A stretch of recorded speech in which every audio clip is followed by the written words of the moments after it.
Hey guys, so today I'll be reading some Coraline theories because I said it's spooky season, might as well do something a little spooky. I used to be really scared of Coraline, I'm not gonna lie. As a kid, when I first watched it, I was terrified. I had nightmares about Beldam, yes. So I'm gonna start off this video with giving like a little summary of what the movie is, even though like you guys have probably seen it if you're gonna watch this video. But this is like a quick summary, maybe to like refresh your mind. Yeah, so I'm gonna read it out. Coraline and her parents move into an old mansion that's been divided into apartments known as the Pink Palace. Feeling neglected by her busy parents and finding herself bored and lonely in her new surroundings, Coraline begins to explore the house. She discovers a small sealed-off door in the living room. When opened, the door reveals only a brick wall. However, when Coraline revisits the door at night, it magically transforms into a long, dark corridor, leading to an alternate version of her home. In this other world, Coraline meets doppelgangers of her parents, called the Other Mother and the Other Father. These versions are more attentive and entertaining than her real parents. The other world seems like a dream come true with vibrant colors, delicious food, and engaging activities. However, there's something eerie about this parallel universe. All the inhabitants have buttons for eyes. Despite the allure of the other world, Coraline becomes suspicious, especially when the Other Mother insists that she can stay there forever if she allows buttons to be sewn over her eyes. When Coraline refuses and tries to return to her real world, she discovers that her real parents have been kidnapped by the Other Mother. With the help of a mysterious black cat that can move between the real world and the other world, Coraline learns that the Other Mother is a Beldam, an ancient witch-like creature who lures children into her world and consumes their souls. The souls of past victims warn Coraline that she must rescue them and her parents before she can escape. Using her wit and courage, Coraline challenges the Beldam to find the souls of the trapped children and her parents. After a series of harrowing challenges, Coraline manages to find the souls and outsmart the Beldam, rescuing her parents and escaping back to the real world. The movie concludes with Coraline realizing the value of appreciating what she has and understanding that no world is perfect. She begins to foster better relationships with her neighbors and her parents while ensuring that the entrance to the other world is securely sealed off. That's like a quick ass summary. Like, this movie's so detailed. If you haven't seen it, please go watch it before you watch the rest of this video, because it's gonna be fan theories now. I'm gonna use an assortment of sources and I'm gonna link them all in the description if you want to check them out yourself. The first website I'm using is MovieWeb. First theory that I'm gonna be exploring: why Bes grandmother intentionally trapped Coraline. As we all know, the Pink Palace apartment belongs to Bes grandmother. She doesn't stay there as her sister vanished in that house. She also doesn't let other kids go near the apartment, which also suggests that she already knew about Beldam and her tempting trap to attract kids. Even after being aware of Beldam's sinister activities, she remains blind to them and allows Coraline and her family to live in that house. The question is, why? Fan theory suggests that the grandmother wanted to save Wybie, who has turned the same age now as her disappeared sister.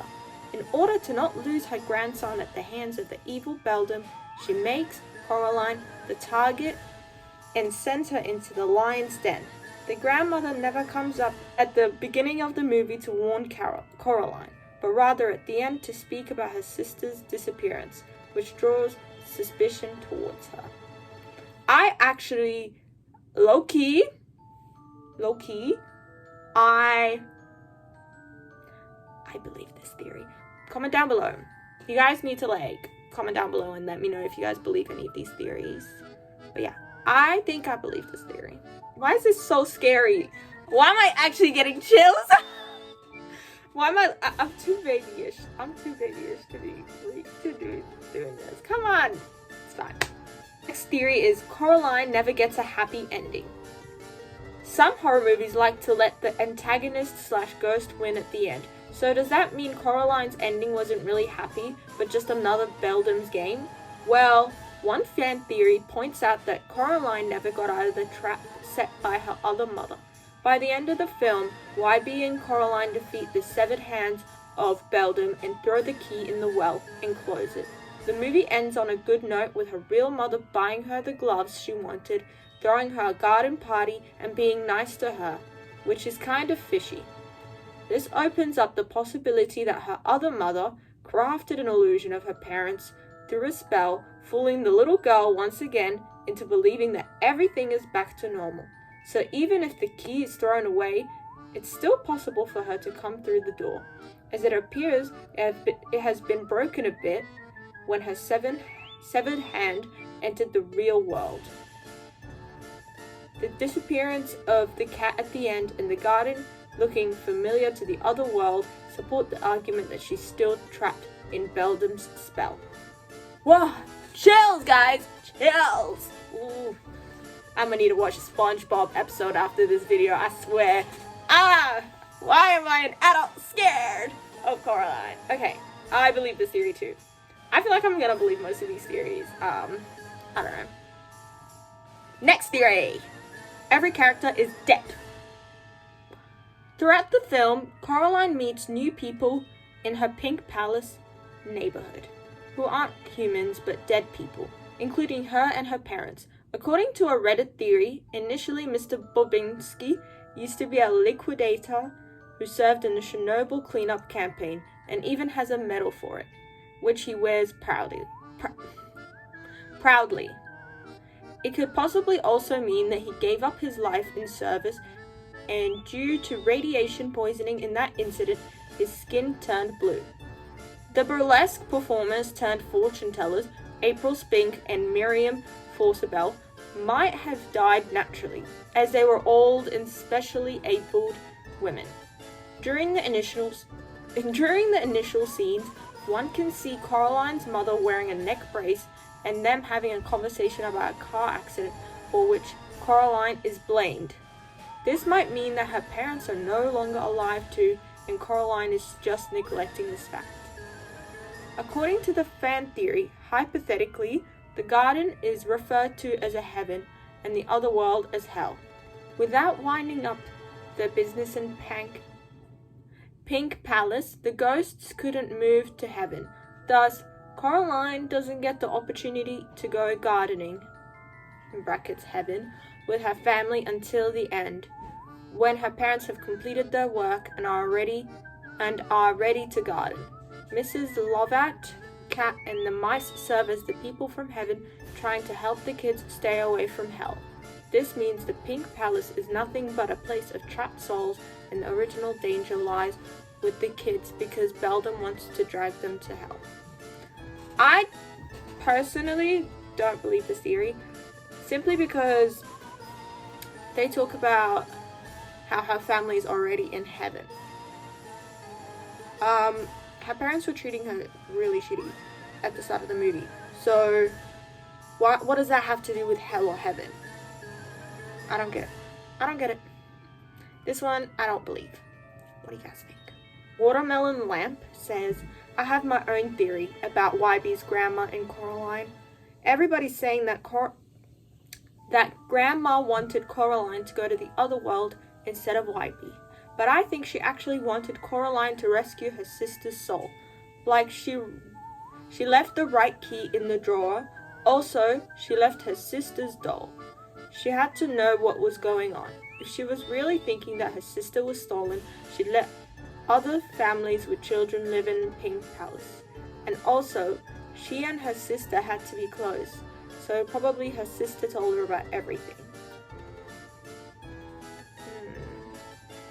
But the thing is, why did she pick Coraline out of all the other kids? It makes no sense. This makes no sense. But I don't know. What do you guys think? I don't know if I believe it. This will get an I don't know. The door wasn't the only portal. While discovering different corners of the house, Coraline finds the door and asks her mother for the keys without knowing what lies behind that mysterious door. She opens the door and travels to a different dimension where everything is too good to be true. Initially, she enjoyed her life in the other world, where she was given all love and affection, but got scared off after knowing the evil truth about her other mother. Throughout the film, Coraline just goes by the door, but never comes through it. Rather, she wakes up directly into the real world. This might mean that she never escaped and is deeply entangled in Beldam's trap. Also, by the end of the movie, the children's ghosts encourage her to throw the key so that Beldam doesn't get it. But if she's really trapped, the key could have been the last escort to return to her world, but she threw it off. Another theory also suggests that the Beldam might have gotten the key as the well served another portal to a different world. The mushrooms surrounding the well are referred to as the fairy ring, which allows anyone to access the other world, which means Beldam might have gotten the keys back and can create chaos in Coraline's life. Oh, I haven't heard of this theory. I think I believe it. What do you guys think? I think I believe it. This sounds pretty logical, and that's scary. If they ever make a Coraline 2, it's probably going to be called Beldam's Revenge or something. And I can't wait. Please make a Coraline 2. I'll be scared, but please make it. The Other Father's song foreshadows the Beldam's scheme. YouTuber The Fangirl believes the lyrics of The Other Father's telegraph some pretty creepy foreshadowing. One of the lines reads, "She's a peach, she's a doll, she's a pal of mine." Fangirl reminds us of the moment later in the film when the cat tells Coraline that the Beldam just wants something to eat. In this context, calling Coraline a peach may carry a dark meaning. The second part of this lyric not only connects to the doll the Beldam uses to spy on Coraline, but also foreshadows the Beldam's true desire to keep Coraline trapped as her plaything. The song also says she's as cute as a button in the eyes of anyone who ever laid their eyes on Coraline. Buttons are an obvious symbol of the film. Rather than complimenting Coraline by calling her cute as a button, the other father may be saying, this is later revealed to be the Beldam's ultimate plan for Coraline, to sew buttons into her eyes so she's trapped in the other world forever. Well, I think everybody knew a little bit that the other father's songs were for foreshadowing, like Coraline's fate. And honestly, in my opinion, I know it's already a theory, but I don't have a full-fledged summary of this theory. The fact that the other father is actually caring, I reckon he is. I don't know do you guys believe it? Because I feel like he's tried to warn Coraline, and multiple times he's been trying to help Coraline, but then Beldam would get pissed at him. She would just tell him off or just try to shut him up.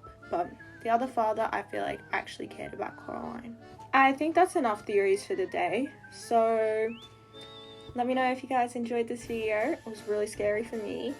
Coraline is a scary movie. I don't care what people say. It's scary. Yes, I'm an adult. But yeah, comment down below if you guys believe any of the theories or any theories that you guys have seen that I haven't discussed. Please comment them down below. And make sure to like and subscribe. Check out my Instagram where I update you guys on video uploads and post other content on Reels. Hope you guys enjoyed this video. Bye!